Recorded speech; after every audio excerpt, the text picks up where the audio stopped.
Oona the Unvanquishable. Cast into a strange land, Oona comes face to face with the devilish fiend who slaughtered her comrades. There, the swordfighter must fight for her survival. Issue 2, The Meridian Demoness.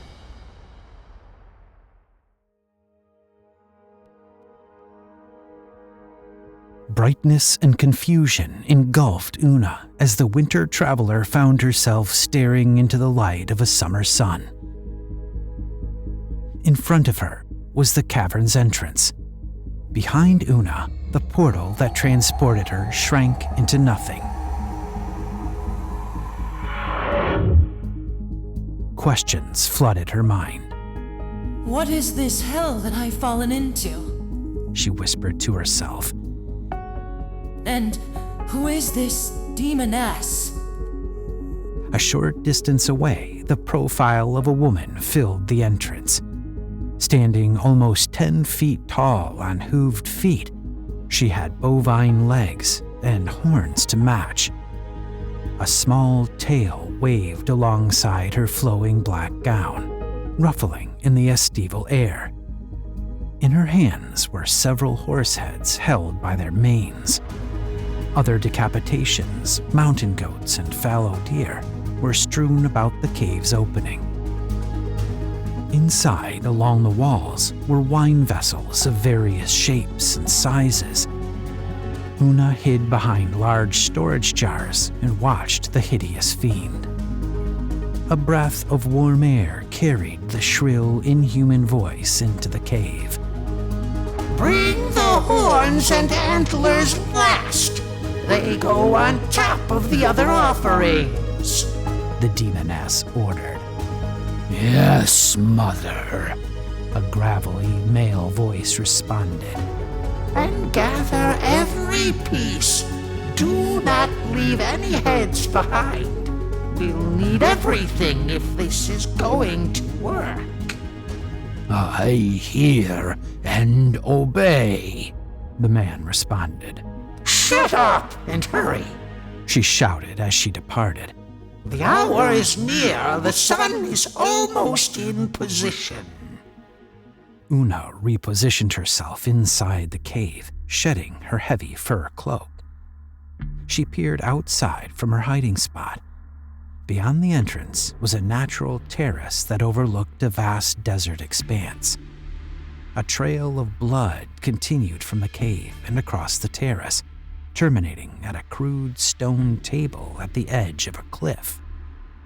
The table was blood red, soaked from the animal heads piled atop it. The Demoness stood at the table, carefully arranging her gruesome offerings as if she were setting up for a wedding feast.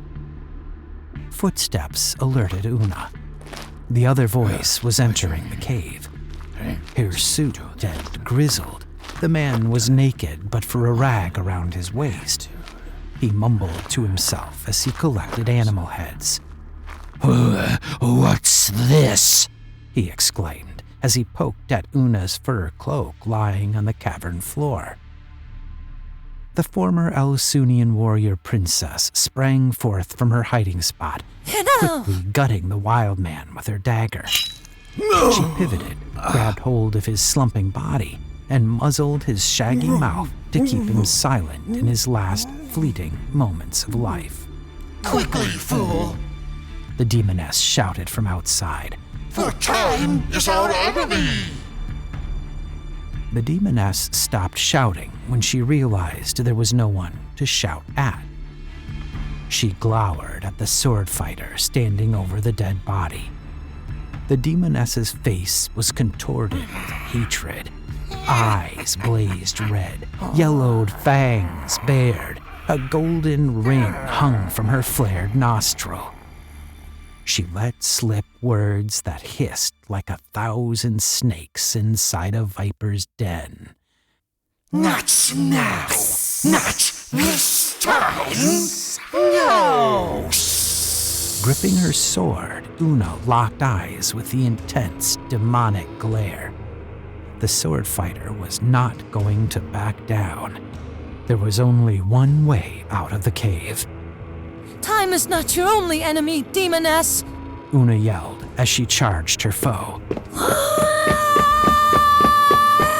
The tall fiend swung sharp claws at Oona, who blocked with her shield. The swordfighter smote the demoness, but her blade hardly cut into the fiend's thick hide. A counterstrike knocked Oona to the ground. The demoness seized Oona by the arms and attempted to maul her. Oona arched her back, raised her legs, and kicked. The heels of her boots struck the hideous face with full force, stunning the demoness. Propelled by her kick, Oona flipped out of the demoness's grasp and scrambled for cover. The terrace offered little relief except for a small rocky outcropping that bordered the cliff. The demoness stalked her, but was distracted by the sun. Her pace became more manic as she screamed at Oona.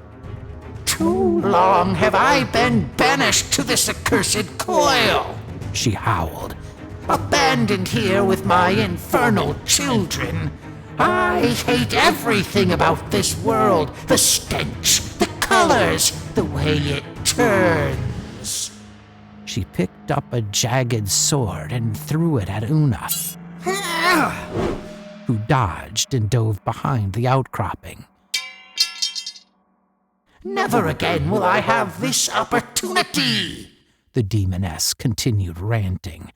I've waited centuries for that portal to open. I will not let some princess with a sword ruin my plans. Damn your plans! You murdered my companions. Bah! The demoness spat at her.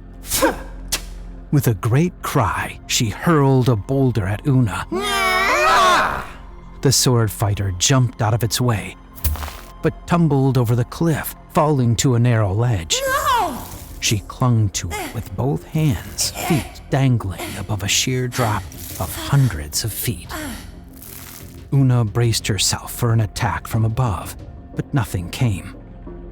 Slowly, the sword fighter climbed up the cliff, her hands searching for any features to hold, the tip of her boots hooking onto cracks in the walls. With much effort, she reached the terrace.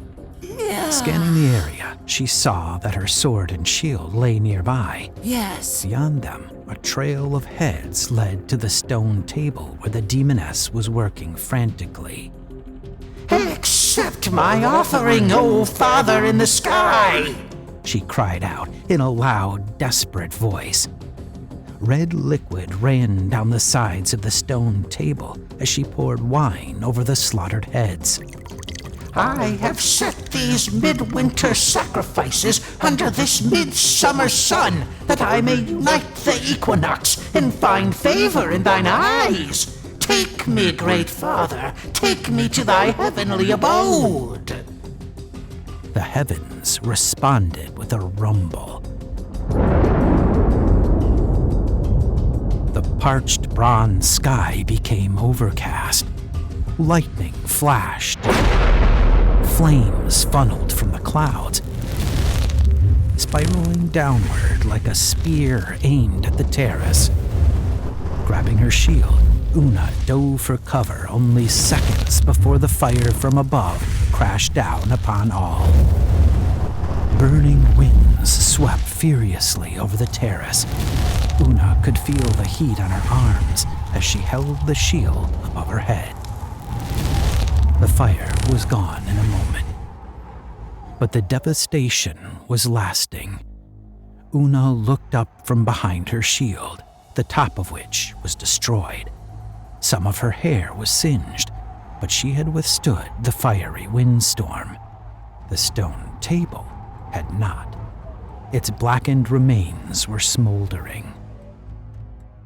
Oona returned to the cave, but the portal was gone. A puddle of melted snow was all that was left.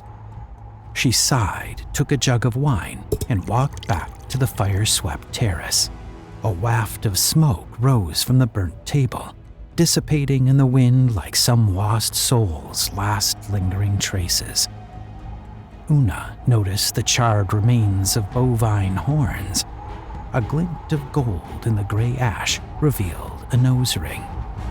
The Demoness had finally departed the world that she hated so.